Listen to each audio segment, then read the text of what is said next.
السلام علیکم ورحمۃ اللہ وبرکاتہ۔ میرے پیارے اسلامی بھائیوں، آپ سے معذرت، آپ نے پارٹ 5 یعنی کہ 5 نمبر کی جو ہمارا عنوان ہے اس کے بارے میں درخواست کی۔ ہم کچھ مصروفیات کی وجہ سے وہ یعنی اب تک نہیں کر پائے تھے، اس کے لیے آپ سبھی سے ہم معذرت خواہ ہیں۔ تو پھر ہم آج باب 5 یعنی کہ 5 نمبر کا باب لے کر کے آئے ہیں، انوار شریعت اچھی نماز جو کتاب ہے فقہ ملت مفتی جلال الدین احمد امجدی صاحب کی، اسی کا ہم باب نمبر 5 لے کر آئے، ہمارے نبی۔ تو اب ہمارے نبی جو باب ہے اس میں پہلا سوال ہے، ہمارا نبی کون ہے، ان کا کچھ حال بیان کیجیے۔ جواب میں آپ نے فرمایا، ہمارے نبی حضرت محمد مصطفیٰ صلی اللہ تعالی علیہ وسلم ہے، جو بروز دوشنبہ 12 ربیع الاول شریف بمطابق 20 اپریل 571 عیسوی میں مکہ شریف میں پیدا ہوئے۔ ان کے والد کا نام حضرت عبداللہ اور والدہ کا نام حضرت آمنہ ہے رضی اللہ تعالی عنہم۔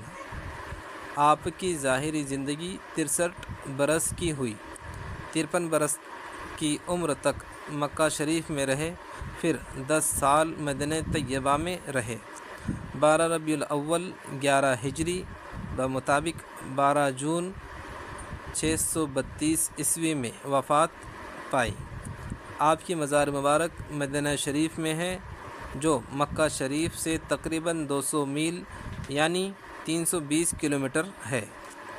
اگلا سوال، ہمارے نبی کی کچھ خوبیاں بیان کیجیے۔ اب یہاں پر ہمارے نبی کی خوبیاں بیان کرنے کے لیے جو ہے تو ہمیں کئی راتیں کئی دن حتیٰ کہ ہماری زبان وہ قابل ہے ہی نہیں کہ ہم ہمارے نبی کی خوبیاں بیان کر سکیں، لیکن یہاں پر مولانا جلال الدین احمد امجدی صاحب نے جو کچھ یہاں لکھا ہے تھوڑا بہت ہم وہ آپ کو سناتے ہیں۔ ہمارے نبی سید الانبیاء اور نبی الانبیاء ہے، یعنی تمام انبیاء کرام کے سردار ہے اور تمام انبیاء کرام حضور کے امتی ہے۔ آپ خاتم النبیین ہے، یعنی آپ کے بعد کوئی نبی نہیں ہوگا۔ جو شخص آپ کے بعد نبی پیدا ہونے کو جائز سمجھے وہ کافر ہے۔ اب یہاں پر یہ جملہ اس لیے کوٹ کیا گیا، بتایا گیا کہ کچھ عقائد کے مولویوں نے جو ہے تو اپنی کتابوں میں لکھے ہیں کہ ایسے تو دوسرے نبی پیدا ہو سکتے، لیکن اگرچہ کوئی پیدا بھی ہو جائے تو ہمارے نبی کی ختم نبوت پہ کوئی حرف نہیں آئے گا۔ تو ایسا سوچنا بھی کفر ہے۔ ساری مخلوقات خدا تعالیٰ کی رضا چاہتی ہے اور خدا تعالیٰ حضور صلی اللہ تعالیٰ علیہ وسلم کی رضا چاہتا ہے۔ حضور کی فرما برداری اللہ تعالیٰ کی فرما برداری ہے۔ زمین و آسمان کی ساری چیزیں آپ پر ظاہر تھی۔ دنیا کے ہر گوشے اور ہر کونے میں قیامت تک جو کچھ ہونے والا ہے حضور اس طرح ملاحظہ فرماتے ہیں جیسے کوئی اپنی ہتھیلی دیکھے، اوپر نیچے آگے اور پیٹھ کے پیچھے یکساں دیکھتے تھے۔ اب یہاں پر پیٹھ کے پیچھے کا مسئلہ اس لیے بیان کیا گیا کہ کچھ بیوقوف مولوی اپنی کتابوں میں لکھتے ہیں کہ حضور اپنے پیٹھ کے پیچھے کا علم نہیں رکھتے تھے۔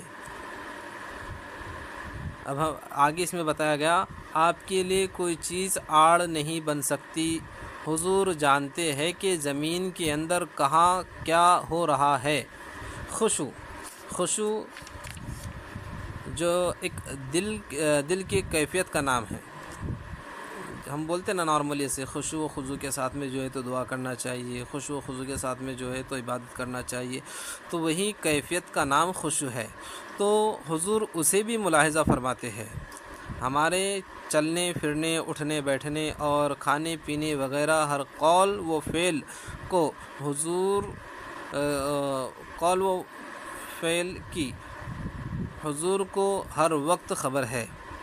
اور اس میں مفتی صاحب نے جو ہے تو بخاری شریف، مشکات شریف، بہار شریعت ان سب کتابوں کا حوالہ دیے۔ اگلا سوال ہے کیا ہمارے نبی زندہ ہے؟ اس کے جواب میں آپ نے ایک حدیث مبارکہ کوٹ کی۔ جواب ہے ہمارے نبی اور تمام انبیاء اکرام علیہم والسلام زندہ ہے۔ حدیث شریف میں ہے کہ سرکار اقدس صلی اللہ تعالی علیہ وسلم نے فرمایا ان اللہ حرم علی الارض ان تاکل اجساد الانبیاء فنبی اللہ حی یرزق، یعنی خدا تعالیٰ نے زمین پر انبیاء اکرام علیہم السلام کے جسموں کو کھانا حرام فرما دیا ہے، تو اللہ کے نبی زندہ ہے، روزی دیے جاتے ہیں۔ اس میں آپ نے جو ہے تو مشکات شریف کا حوالہ دیا ہے، صفحہ نمبر 121 کا۔ اگلا سوال ہے جو شخص انبیاء کرام کے بارے میں کہے کہ وہ مر کر مٹی میں مل گئے تو اس کے لیے کیا حکم ہے؟ آپ نے اس میں جواب فرمایا بہار شریعت کو کوٹ کرتے ہوئے ایسا کہنے والا گمراہ بد مذہب خبیث ہے۔ تو ہمارے پیارے بھائیوں، یہ ہماری کوشش جاری رہے گی، آپ ہمیں اسی طرح جو ہے تو حوصلہ دیتے رہیے تاکہ ہم جو ہے تو بہاری شریعت ختم ہونے کے بعد میں اور کوئی دوسری کتاب جو بھی آپ سجیشن دیں گے اس کتاب کو ہم شروع کر سکیں۔ تو ہمارے چینل کو سبسکرائب کیجئے اور اپنے پیارے اسلامی بھائیوں تک، پیارے اسلامی بہنوں تک اور تمامی دینی بھائیوں تک جو ہے تو ہماری اس کوشش کو شیئر کیجئے۔